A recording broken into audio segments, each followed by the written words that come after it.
wasn't flying. That was falling with style. What's she doing? You know, it's just a house. Cool. Cool. Everything I ever did, I did for her. Now she's gone. But I'm still here. The past can hurt, but the way I see it, you can either run from it or learn from it. Your future is whatever you make it. Finally, we have them all. Hey guys, I'm here to open up a discussion on Castle Sweet Castle, the third episode of MLP's 5th season, and just like last season's third episode, it's focused on growing accustomed to a castle. But this time, the fears aren't misguided, the emotion is real. Yes, Twilight seems just as bummed as the fans that the castle has replaced her infinitely superior tree-based home. It was an awesome set, and we were all very sad to see it go, especially since it was replaced by the generic My Little Pony Friendship Rainbow Kingdom playset now available from Hasbro for $39.99, ages 3 and up. Therefore, it is nice to see the show itself acknowledge, yeah, this castle actually kinda sucks. I was half expecting they'd just grow another tree or something by the end of this episode, but then again, they did change the intro for this season to put the castle in the background. Still though, that didn't stop Family Guy from changing their intro to include Vinny the dog replacing Brian for just 2 episodes. Could have been a misdirect, but I still think it would have been pretty hilarious if in that main group shot, like when it plays in the intro to the Cutie Map Part 2, all their cutie marks would have just been gone like they were at that point in the story. That would have been really funny. I do wonder if this storyline was planned or if it was a response to fan complaints about the castle. But either way, here they tell a very nice story about acknowledging where you came from while still giving yourself the capacity to move on. It's a mature lesson and the show did a nice job illustrating it. In fact, they did it so well that they convinced me that her moving back into the tree would have been the wrong route for the show to go. Then they would have been writing off true change. The fact is, it happens. People's homes unfortunately do get destroyed. And in this time of crisis, Twilight is depicted as wanting to hang on to the familiar by spending inordinate amounts of time with her friends. It makes sense that Twilight is resistant to change. She's been having to deal with quite a bit of it as the series has gone on. Each season actually deals with a major development for her. Season 1, of course, her living situation changed, and by coming to Ponyville, she realized that the magic is friendship bland. Her resistance to opening herself up to friends and stuff, that's kind of the inciting incident of the whole show. Season 2, her brother got married off to her old folk sitter, and she initially got really mad that all this change was going on without her knowledge, right? Not to mention she had a psychotic breakdown in what's gotta be the best third episode of any season of this show, or maybe any show, honestly. Lesson 0, directly revolving around her insecurity regarding change. Think about it, this would be the first week she didn't get a letter in to Celestia about a lesson she learned, and she straight up just loses it. Season 3, her magic skills start improving and she ascends to Princess Alicorn status. From that point on, her character undoubtedly becomes very much about resistance to change.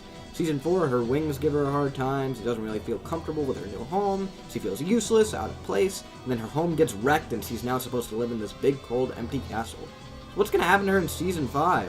Poor Twilight, she's been going through so much change, it's gotta be overwhelming for her. It's already getting there, as we see in this episode. Fluttershy has to start kindly nudging Twilight to get out of her house. Now that's an attitude we haven't really seen her have to use on a friend before. Then Twilight falls asleep at the table, and when waking up hilariously announces, "I'm Pancake!" Going back to the idea of her paralleling Starlight, I mean, I guess Starlight is not exactly opposed to change, but she is opposed to things being different from each other, right? I'm gonna keep on the lookout for parallels between Twilight and Starlight, aside from their names being very similar. Starlight should be taking note on all of this stuff too if she wants to sway Twilight. Imagine if she comes in for the season finale all like, "World moving too fast for you? Don't you long for simpler times? Ever wish everything could go back to the way it was, even if just for a day?" And then she uses a spell to make it so that Twilight never came to Ponyville in the first place? That'd be kinda cool. Though somewhat cliche. But anyway, in terms of the structure of this actual episode, I sure am grateful that they didn't have to do a bunch of individual scenes of Twilight overstaying her welcome with everyone. Or every pony, or whatever. After Fluttershy, they go through it pretty quickly. The old show would often spend a lot of time being like, "And we show this character, what predictable thing they do. And then we show this character and what predictable thing they do. And then we show this," but we know the characters very well by now, so that's not necessary. It'd be redundant. I'm also glad the gang all are well aware that they did a very bad job with the castle. It's not just them being like, "Oh, it'd be perfect if you took down your stuff for 20 minutes. I mean, there's a little of that sort of conflict, but mostly they all agree it doesn't look right. Even Spike thinks it looks terrible. The way they portrayed all the characters bringing their flair to the castle was also handled a lot better than it could have been. In the hands of a poor writer, this would have been very dull and simplified, like, oh, Rarity wants to make it look pretty, and there'd be nothing more to it than that. But I like how they touch on Rarity's inability to remove anything of hers from the castle. Like, every time something is suggested to be taken out, she insists that it's needed, it's her favorite. Yeah, even if you're not an interior decorator, everyone knows that feeling. Like, I had to cut down this short film to a strict 5-minute runtime maximum, and I kept on going through each clip like, oh, I can't lose this, oh, I need that, oh, definitely need that reaction shot to the other reaction shot. I love how after the commercial break ends, we pick up with Rarity muttering about how she can't believe she let the portrait be taken away, just before Pinky, supervised the requisite post-commercial expository dialogue, reminding the audience, or alerting viewers who just tuned in, how Twilight's going to be disappointed by what they've done. It was just funny, since normally after a commercial you just jump right into that expository dialogue, but we started with a character muttering a line. That's weird. All the characters were fun and not just one-joke stereotypes. Like, we have Rainbow saying, okay, I'm taking down the portrait. We already know what we look like. You see, that's a funny line that isn't just some joke about her being obsessed with herself, like this episode so easily could have been overflowing with. She just doesn't understand the purpose of the picture. This episode isn't just about Rainbow being vain and shoving all her accomplishments in Twilight's home. It's about her wanting to give Twilight what she knows makes her feel inspired and in awe, with her wanting to move in the Wonderbolt and daring do stuff. She doesn't understand how anyone couldn't love and appreciate it as much as she does. She doesn't understand how people don't see it in the same way she does. It's like when I hear people say they didn't enjoy an episode of, Steven Universe quite as much as I did, and I can't begin to see why. But hopefully we'll get into that in another video. As for Applejack, you could say she's even more sentimental than Twilight. I mean, her cloaks aren't even vintage, they're just old, and she still has them lying around, apparently. In Fluttershy, she adds in the animals as she sings, so Twilight won't be alone. Does Fluttershy ever feel alone in her home? Ouch. But yeah, the moral of the episode is very memorable since it doesn't feel tacked on. Unlike in Season 2 and Season 4's third episodes of the season, they don't introduce a new narrative device to make the characters announce what they have learned. Don't get me wrong, when they did it in Season 2, it was actually broadening the scope of the show, since before all the episodes had to be tied down to having Twilight come in at some point and being like, oh, well, this was the lesson. I mean, they had to shoehorn it in whenever the Cutie Mark Crusaders were involved, but now with Season 2, it was like, okay, anyone can write a letter to Celestia about what they learned. Here it just comes up naturally, and better yet, this is a story that really needed to be told. It's an appropriate follow-up to the climactic events of Season 4, and shows that the show isn't about to go off the rails into this doesn't matter world. Castlemania was sort of moving things forward as it took place in Celestia and Luna's castle from the episode that preceded it, but it mostly just ended up being about spooky I saw a ghost but I didn't antics. When that episode started and showed Twilight heading into the castle and then cut to some of the other characters doing something unrelated, I was thinking, oh cool, maybe they're structuring the show so that we have overarching story elements in one plot and slice of life light stuff over in another, but nope. Here though, like the season premiere, there's a nice balance of simple character moments and continuity.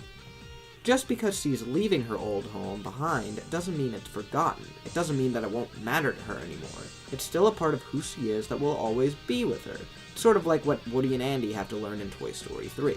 You'll never forget where you came from. And they really didn't cop out with it. The new home is still very different, but it maintains Twilight's roots.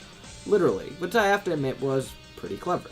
I really was kind of wondering what the character's last plan to fix the castle was going to be at the end, and then when they said, what really makes home feel like home isn't what it looks like, it's the memories you make when you're there.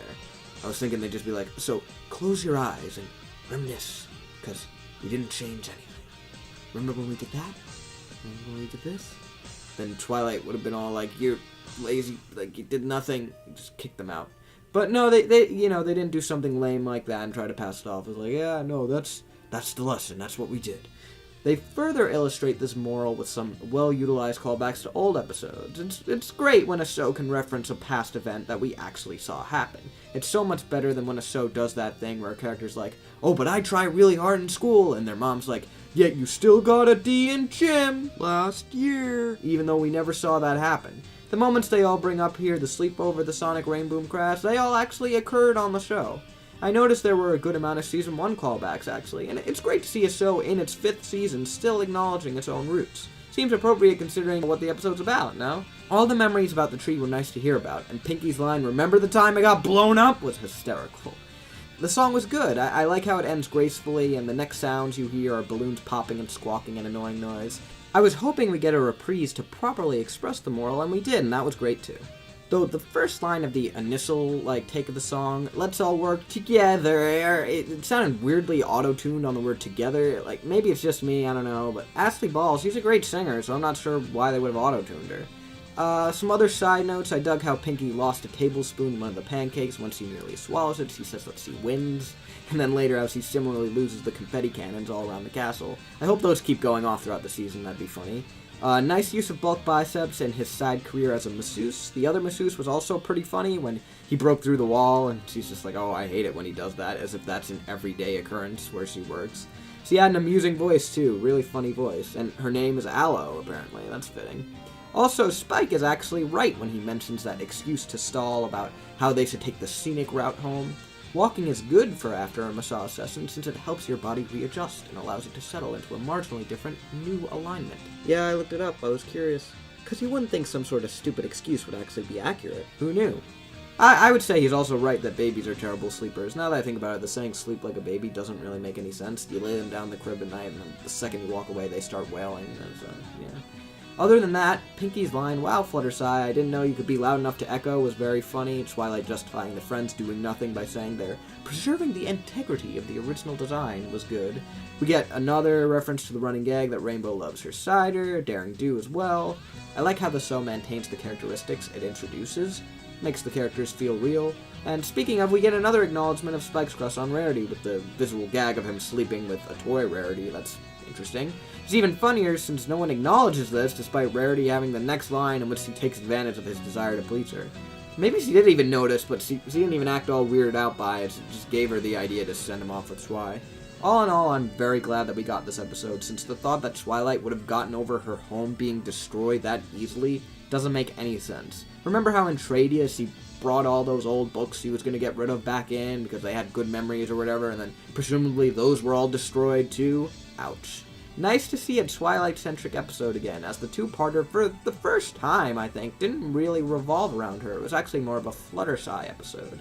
The season's going along at a good pace, and I anticipate covering the rest as it airs. Feel free to talk about how you think they handled addressing the whole castle issue, what characters you found to be the most endearing, just what you think of the season so far. Thanks for watching.